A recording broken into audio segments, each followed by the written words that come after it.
মাস ইবাদত করতো, 1 মাস, শুধু 1 মাস নামাজ পড়তো পুরা রমজান 100%।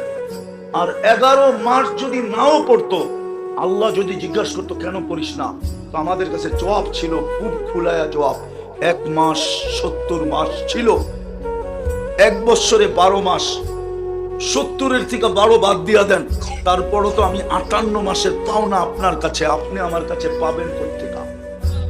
এই যুক্তি আল্লাহকে দিতে পারতাম। 1 মাসও তো পড়ে না, বলুক পড়ে কিনা, 1 মাসও তো নামাজ পড়ে না 100%। রমজানও তো 50% নামাজ পড়ে না, উর্ধে 30%, 30% মুসলমান নামাজ পড়ে। ঘর নামায় দিছে ঘর, আল্লাহর ঘর খালি, আর আপনি থাকবেন অট্টালিকায়, ইম্পসিবল। এটাই আল্লাহ লেখা দিছে এক জায়গায়, তোরে বানাইতে দিমু, থাকতে দিমু না।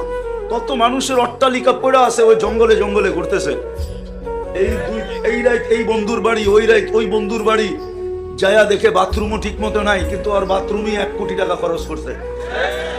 বাথরুম না করতে মনে চাইলো খাড়ায় খাড়ায় করে ওইখানে, কেননা পেটেরটা বাইর করতে হইব তো, নাইলে খাইব কোথেকে? কিতাবে লেখা আছে, বানাবি তোরে থাকতে দিব না, কামাবি তোকে খাইতে দিব না, জমাবি তোকে ভোগ করতে দিব না। কোরআন দিছে সারা বৎসরে একবার একটা চুমা নাই। বলুক এখানে কত লোক এখানে আছে, বলুক যে ডেলি কোরআন পড়া বাদ দিলাম, কোরআনটাকে দিয়ে একটা চুমা দেয়, একটা চুমা দেয় ওটা মহব্বতে। কিন্তু কোরআন আছে সবার ঘরে, নাই? হ্যাঁ, রাগ হয়ে গেলে সারা বৎসরে আপনি কোরআন একটা চুমা দেন না। কোরআন কি জিনিস জানেন? এই জিনিস তো খুলছে আমার উপরে তুর পাহাড় দেখতে যায়, না গেলে মনে হয় আমিও অন্ধকারে থাকতাম। তুর পাহাড় দেখতে গেছি, তখন মনে উঠছে মুসা আলাইহিস সালাম কালিমুল্লাহ। কেন? আল্লাহর সাথে কথা বলে। তার সাথে মুসা আলাইহিস সালাম কালিমুল্লাহ কেন? আর আল্লাহ আমাদের সাথে কথা বলে, বলবেন, বলেন, বিদায় দিছিলেন কালামুল্লাহ। আপনি মনে হয় সম্পর্কটা বোঝেন নাই। মুসা আলাইহিস সালাম কথা বলে বিদায় কালিমুল্লাহ। আল্লাহ আমাদের সাথে কথা বলতে চান, বিদায় দিছিল কালামুল্লাহ। ওইটা আপনি ঘরে রাইখা সারা বছরে একবার চুমা দেন না। বলুক এখানে কয়জনে দেয় ডেলি চুমা? কয় যুবক বছরে একবার কোরআন নিয়ে চুমা দেয়? বলুক। জুতা না তো কি?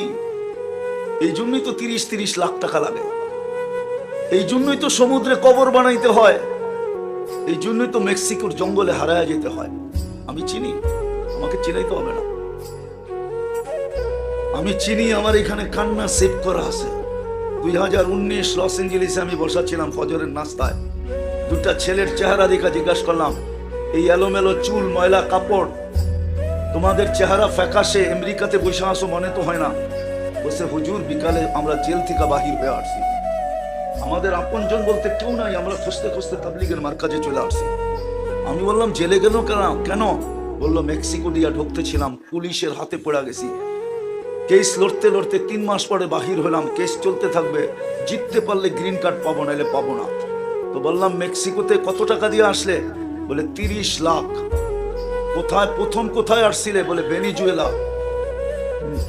মানচিত্রের ভিতরে দেখেন ভেনিজুয়েলা কোথায়, মেক্সিকো কোথায়, কয়টা দেশের উপর দিয়ে আসতে হয়?